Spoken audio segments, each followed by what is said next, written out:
Assalamu alaikum wa rahmatullahi ta'ala wa barakatuh, mes frères et sœurs. Nous poursuivons la lecture du livre Amina bint Wahb, la mère du prophète de l'islam, sallallahu alayhi wa sallam, par Mas'ud Boudjenoun. L'année de l'éléphant. La naissance du prophète, sallallahu alayhi wa sallam. Les auteurs étrangers qui ont eu à écrire sur la vie du messager d'Allah, sallallahu alayhi wa sallam, situe exactement sa naissance au mois d'août de l'année 570 de l'ère chrétienne, sachant que les Occidentaux font de la naissance du prophète Isa, alayhi salam, le point de départ de leur calendrier. C'est pourquoi on parle de telle année avant ou après la naissance du Christ. Chez les musulmans, par contre, le calcul du temps obéit au calendrier hégirien, dont le point de départ correspond au jour de l'émigration, l'hégire, du messager d'Allah, sallallahu alayhi wa sallam, de la Mecque vers Médine. Cela étant, il y a lieu de savoir comment on procédait chez les anciens Arabes pour situer avec exactitude la date du déroulement des événements importants qui ont eu lieu avant l'hégire. La réponse à cette question est tout à fait simple. En effet, avant l'émigration du prophète, sallallahu alayhi wa sallam, consacrant par la suite la naissance du calendrier arabe, les Arabes faisaient autrefois de l'année de l'éléphant l'année référentielle pour situer la date des événements. Aussi, on trouve à titre d'exemple que Abu Bakr as-Siddiq radiallahu anhu est né 300 après l'année de l'éléphant.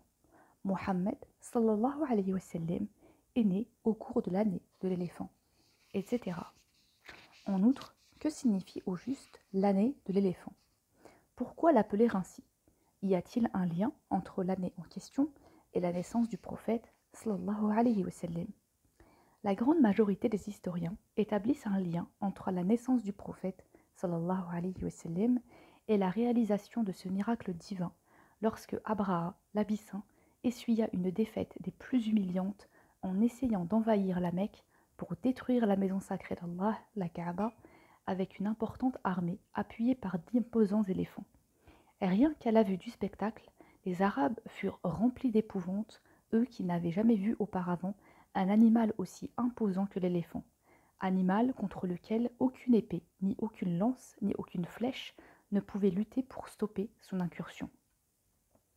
Dès l'arrivée de l'armée d'Abraha à la Mecque, la majorité des habitants de cette ville sainte se mirent à fuir car ils n'avaient pas la force matérielle de résister à cette attaque. Entre-temps, la grossesse d'Amina bint Wahb arriva à terme. Dans le souci d'accoucher dans de bonnes conditions, ses voisins, tout comme Abd al-Muttalib, lui conseillèrent de quitter la Mecque. Néanmoins, il était très pénible pour Amina d'accoucher loin de cette ville. En outre, elle ne croyait pas qu'Abraha puisse détruire la maison sacrée d'Allah, même si elle avait entendu parler de la puissance de son armée.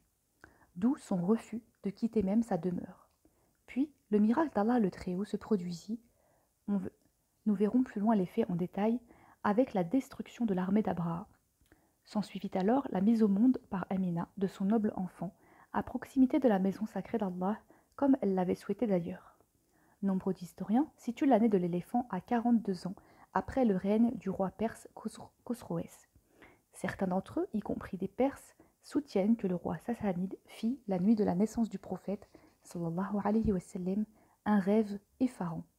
C'est comme s'il voyait son trône se précipiter de haut en bas, son palais brûler et les eaux du lac se trouvant à proximité de celui-ci s'assécher.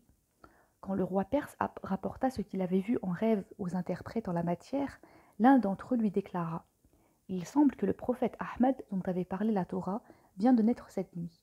Son peuple prendra le dessus aussi bien sur les Romains que sur les Perses, avec, à la clé, l'entrée dans la religion de ce prophète de toute la Perse. » Pour manifester sa désapprobation de l'interprétation donnée à son rêve, le roi perse ne trouva pas mieux que de faire exécuter le malheureux prêtre.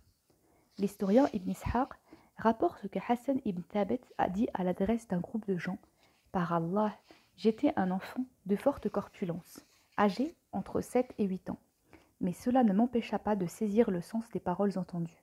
Une fois, j'ai entendu un rabbin juif lancer du haut d'une tour de Yathrib « Ô peuple juif, ô peuple juif !»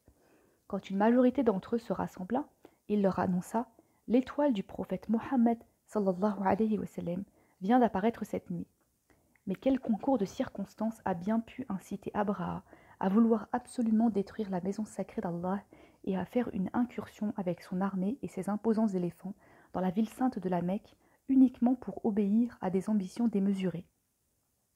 Pour l'histoire, Abraha portait comme surnom le nom d'Abraha el-Ashram Abu Yaksoum.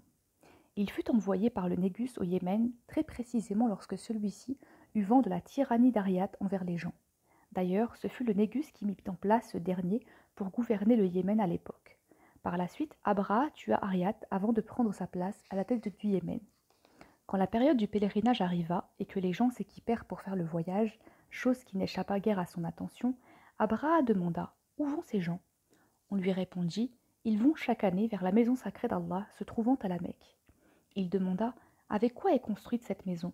On lui répondit « Avec de la pierre et elle est habillée du meilleur tissu qui existe. » Abraha el-Ashram dit « Alors, je ferai bâtir pour les chrétiens une maison meilleure. » Abraha fit donc bâtir une bâtisse ou bien une église avec des murs en marbre de différentes couleurs, blanc, rouge, jaune et noir, qu'il prit soin de décorer avec de l'or massif et de l'argent. Il entoura l'autel de l'église avec des perles de tout ce qu'il y avait de plus précieux et de plus rare. Au-dessus de l'autel s'élevait une croix en or massif, dont le centre laissait apparaître une grande pierre précieuse de couleur blanche, l'hyacinthe. Il désigna pour la circonstance des ouvriers ayant pour tâche de répandre de façon permanente sur les murs de la bâtisse des parfums, à l'instar du musc et de l'ambre.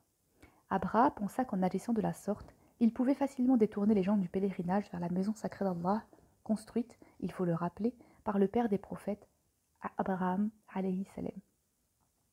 Il n'en demeure pas moins qu'une telle chose n'était nullement du goût des Arabes. En effet, l'un d'entre eux, en compagnie de son ami, prirent une quantité importante de déchets constitués de charogne fétide et de pourriture et se dirigèrent de nuit vers l'église pour y répandre une certaine quantité de ces déchets autour de l'autel et en éclabousser les murs avec le reste. Quand Abraha eut vent de la nouvelle, il plongea dans une violente colère. Son mécontentement s'accrut davantage quand il apprit la nouvelle de la mort d'Ibn Khuzay, un lieutenant à lui, qu'il avait envoyé à la tête d'un détachement à l'effet d'appeler les gens à visiter l'église dénommée El-Koulaïs, au lieu et à la place de la maison sacrée d'Allah, se trouvant à la Mecque. En guise de représailles, Abraha jura de réduire en ruine la Kaaba, et ce, afin de détourner définitivement les gens d'elle. De la sorte, les gens n'auraient d'autre choix que de faire de l'église qu'il avait construite à Sanaa, au Yémen, un lieu du pèlerinage. Du moins, c'est ce qu'ils s'imaginaient pouvoir faire. On rapporta à ce titre qu'Abraha fit ramener d'Abyssinie la plus imposante espèce d'éléphant de combat. Ensuite, il choisit pour lui-même le plus énorme et le plus fort des éléphants, à qui il attribua le nom de Mahmoud. Dans sa progression vers la Mecque, il écarta de sa route tout arabe qui osait s'opposer à sa volonté. Arrivé à l'entrée de la Mecque, il chargea l'un de ses cavaliers, un abyssin du nom d'Al-Aswad ibn Marsoud, à la tête d'un groupe de cavaliers, de s'informer sur l'ambiance qui régnait chez les Mécois. Une fois parvenus à destination, ils s'emparèrent d'une centaine de chameaux appartenant au seigneur de Quraysh, Abd al-Muttalib ibn Hachem en l'occurrence, avant de revenir auprès d'Abraha el-Ashram. Ensuite, ce dernier envoya un homme issu de Himyar du nom de Hanata chez Abd al-Muttalib en sa qualité de dignitaire, porteur d'un message verbal. Arrivé devant lui, il lui dit « Certes, Abraha n'est pas venu pour vous combattre, mais pour détruire la Kaaba. Si vous n'opposez pas de résistance, votre sang sera certes épargné. » Ce à quoi Abd al-Muttalib répondit « Par Allah, nous n'avons ni la volonté ni le pouvoir de lui livrer combat. Cette maison sacrée d'Allah est celle de son bien-aimé Ibrahim, alayhi salam, le père de tous les prophètes, y compris le Christ en qui croit Abraha. Si Allah veut protéger et épargner sa maison, il s'agit après tout de sa maison et de son lieu sacré. » Hanata retourna auprès d'Abraha el-Ashram pour l'informer de la réponse qu'il avait obtenue de Abd al-Muttalib ibn Hachem. Abraha avait en outre avec lui un autre homme du nom de Dunafar, un arabe fait prisonnier lors de son avancée vers la Mecque et à qui il remit sa liberté lorsque cet homme décida de rejoindre ses rangs. Abraha l'envoya en tant qu'émissaire vers Abd al-Muttalib à l'effet de lui ménager une entrevue avec lui pour engager des négociations. Les historiens arabes et abyssins retracent à ce titre l'entrevue ayant eu lieu entre Abd al-Muttalib et Abraha. En effet, ils rapportent que Abd al-Muttalib était un homme à l'aspect imposant, beau, de grande taille, aux épaules larges et qui inspirait un respect mêlé de crainte. Dès qu'Abraha le vit, il exalta sa grandeur avant de se lever pour s'entretenir avec lui. Naturellement, il y avait un interprète entre les deux hommes qui maîtrisait aussi bien la langue arabe que la langue abyssine. Abraha lança à l'adresse de Abd al-Muttalib: d'après ce que m'a fait comprendre mon émissaire, vous n'avez ni l'envie ni les moyens de me combattre? Abd al-Muttalib répondit: même si nous n'avons pas montré notre intention de vous combattre, cela ne vous a nullement empêché de vous emparer illégalement d'une centaine de mes chameaux que je veux récupérer. Abraha lui fit alors cette réflexion: dès que je t'ai vu, je fus rempli d'admiration pour toi, au point de souhaiter t'avoir pour allié. Mais, en entendant ta réponse, tu m'as complètement déçu. Abd al-Muttalib lui demanda: pourquoi? Abraha répondit: tu me parles des chameaux que l'on t'a pris, et tu oublies la maison sacrée, la Kaaba, qui représente pourtant ta religion et celle de tes ancêtres, alors que tu sais pertinemment que je suis venu pour la détruire. Abd al-Muttalib lui fit alors cette célèbre réplique: quelle que soit la teneur de mes propos au sujet de la maison sacrée, cela ne changera en rien ta détermination à vouloir aller de l'avant et à la détruire. Moi, je suis le maître de mes chameaux.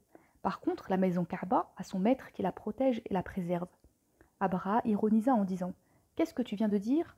Son seigneur ne pourra pas la protéger contre moi. Abd al-Muttalib essaya malgré tout de faire changer d'avis Abraha en lui faisant comprendre que la Mecque porte aussi l'appellation de Bakka, c'est-à-dire qu'elle détruit tout oppresseur qui vient vers elle avec de mauvais desseins, mais en vain. De telles paroles ne convainquirent nullement Abraha.